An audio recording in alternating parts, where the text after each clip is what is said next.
8ই December রবিবার ভাঙড় বিধানসভার সোনপুরে অনুষ্ঠিত হতে চলেছে গ্রাম সভা।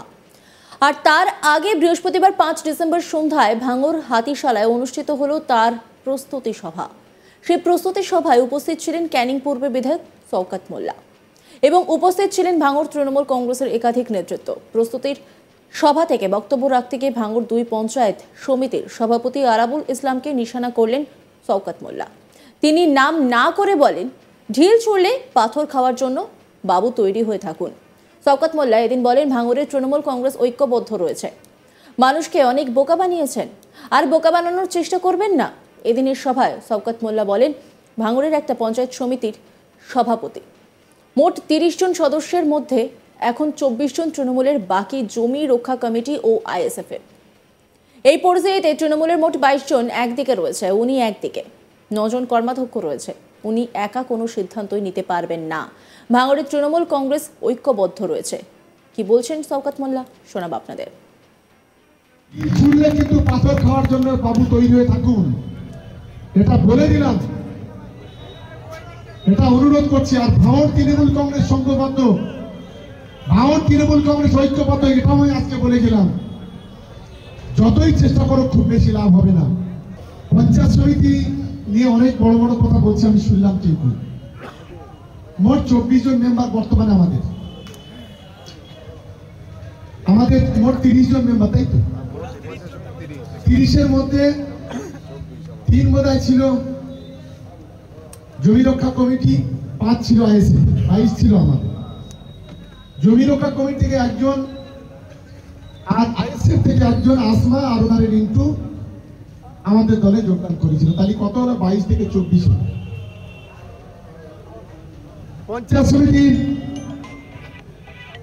কতজন একসঙ্গে আছে? এখন 21 জন একটা জায়গায় দাঁড়িয়ে আছে।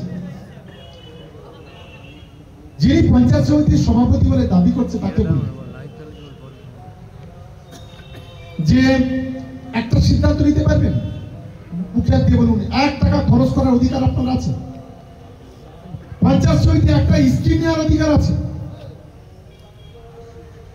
সরকারের মেজরিটি শেষ কথা বলে, এই 21 জন যেটা করবে, 22 জন যেটা করবে সেটাই হবে। নজর কর্মাধ্যক্ষ বলুন কজন আপনার সঙ্গে আছে? নজর কর্মাধ্যক্ষ একটা জায়গায় দাঁড়িয়ে আছে, 9টা স্থায়ী সমিতি একটা জায়গায় দাঁড়িয়ে আছে। পূর্তের কর্মাধ্যক্ষ খয়রুল, আমি তো পঞ্চায়েত সমিতির 8 বছর সভাপতি ছিলাম। পূর্তের কর্মাধ্যক্ষ সিদ্ধান্ত ছাড়া একটা অর্থের সিদ্ধান্ত কোনো কাজ হবে না, পূর্তের অনুমোদন লাগবে সবটা। আপনি একটা কাজ করতে পারবেন, বড় বড় কথা বলছেন, মানুষকে বোকা বানাচ্ছেন। একটা উকিল নিয়ে আসছেন কত লক্ষ টাকা, আরে সেই টাকাটা গরিব মানুষের মধ্যে বিলি করে দিন, লক্ষ লক্ষ টাকা ধাওয়া দিচ্ছে মানুষকে। আমি অনুরোধ করব, মানুষকে বোকা সাজানোর চেষ্টা করবেন না।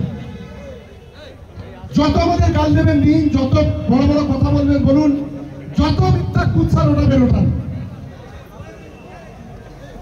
যা করবেন করুন, কোনো আপত্তি নেই। কিন্তু ভাঙড়ের মানুষকে দয়া করে আর বোকা বানাবেন না। মিজানুর ভাইরা বলছিল, অনেক বোকা বানিয়েছে, আর বোকা বানানোর চেষ্টা করবেন না। আমরা আছি ভাঙড়ের মানুষের সঙ্গে।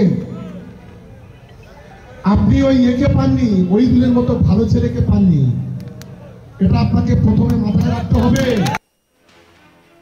এ নিয়ে মুখ খুলেছেন আরাবুল ইসলাম। শওকত মোল্লাকে অবজারভার ভদ্রলোক বলে মন্তব্য করেন তিনি বলেন, আরাবুল হাকিমুল ইসলামকে এত ভয় কেন অবজারভার ভদ্রলোকের? ভাঙড়ের ভূমিপুত্র আমি, ভাঙড়ের মাটিতে আমার জন্ম। 1998 সাল থেকে তৃণমূল কংগ্রেস করছি। আমরা ওই 34 বছর সিপিএম এর দালালি করে তৃণমূলে এসে পুরনো এক শ্রেণীর মানুষের রক্ত চোষার চেষ্টা করছে। আমাদের রক্ত তৃণমূল কংগ্রেসের। আমরা মমতা বন্দ্যোপাধ্যায় ও অভিষেক বন্দ্যোপাধ্যায়ের নেতৃত্বের উপর ভরসা করে তৃণমূল কংগ্রেস করেছি। আমি বলছি, অবজারভার বলে ভাঙড়ে কিছু নেই। নেতৃত্বদের কাছে বড় ধাক্কা খেয়ে ওই ভদ্রলোকের লজ্জা নেই। ভাঙড়ের মাটিতে অবজারভারের কোনো দরকার নেই। কি বলেছেন আরাবুল ইসলাম, শোনাব আপনাদের। আরাবুল ইসলাম আর হাকিমুল ইসলামের ছামা দেখে মাথা ঘুরে যাচ্ছে। সকালে মিটিং, রাত্রি মিটিং, এটা তো আমরা দেখছি যে সেই এরপরে তো ভোররাত্রি মিটিং হবে মেয়েদের মতন ডেকে নিয়ে। হ্যাঁ, তা ইনি কি রাত্রি মিটিং, ভোরের বেলা মিটিং, ফোন করে বলছে এই আরাবুলকে পরিষ্কার করে দিয়েছি, হাকিমুলকে পরিষ্কার করে দিয়েছি। আরে আরাবুল হাকিমুলির এত ভয় হচ্ছে কেন ভদ্রলোক? এই যে অবজারভার ভদ্রলোক, কেন ভয় হচ্ছে আরাবুল হাকিমুলির? সামা দেখে যেন চমকে চমকে উঠছে। আমি আবার বলছি, ভাঙড়ের ভূমিপুত্র আমি, ভাঙড়ের মাটিতে আমার জন্ম। ভাঙড়ের 2006 নয় 98 সালতে তৃণমূল কংগ্রেস।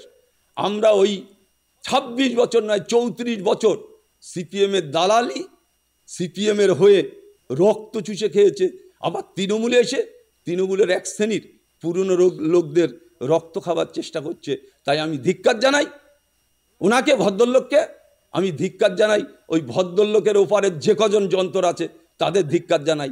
তারা দল করতে আসেনি। 2011 সালে তৃণমূলের বিরুদ্ধে নির্দলের টর্চ লাইট করে আমাকে হারিয়েছে। তারা এখন বড় বড় কথা, আরাবুল অমুক, হাকিমুল অমুক। আমাদের রক্ত তৃণমূল কংগ্রেসের। আমরা মমতা বন্দ্যোপাধ্যায়, অভিষেক বন্দ্যোপাধ্যায়ের নেতৃত্বের প্রতি আস্থা রেখে, জীবনকে বাজি রেখে 98 সালতে তৃণমূল কংগ্রেস একাধিকবার সিপিএমের হাতে মার খেয়েছি। তারপরেও এই তৃণমূল কংগ্রেসটা আরাবুল ইসলাম, হাকিমুল ইসলামরা ছাড়িনি। তাই আমি বলছি, যে ভদ্রলোক বারবার বলার চেষ্টা করছে আমি তার বলি, অবজারভার বলে কিছু ভাঙড়ে নেই। আমি আবার বলছি, নেতৃত্বদের কাছে বড় ধাক্কা খেয়েও তার লজ্জা নেই। তাই আমি মনে করি যে ওই ধরনের অবজারভার ভাঙড়ের মাটিতে কোনো প্রয়োজন নেই। 8 ডিসেম্বর রবিবার ভাঙড় বিধানসভার সোনপুরে অনুষ্ঠিত হতে চলেছে গ্রাম সভা। আর তার আগে বৃহস্পতিবার 5 ডিসেম্বর সন্ধ্যায় ভাঙড় হাতিশালায় অনুষ্ঠিত হয় তার প্রস্তুতি সভা। আর সেখান থেকে শওকত মোল্লা ঠিক কি বলেছেন শোনাব আপনাদের। ঢিল ছুড়লে কিন্তু পাথর খাওয়ার জন্য বাবু তৈরি হয়ে থাকুন, এটা বলে দিলাম,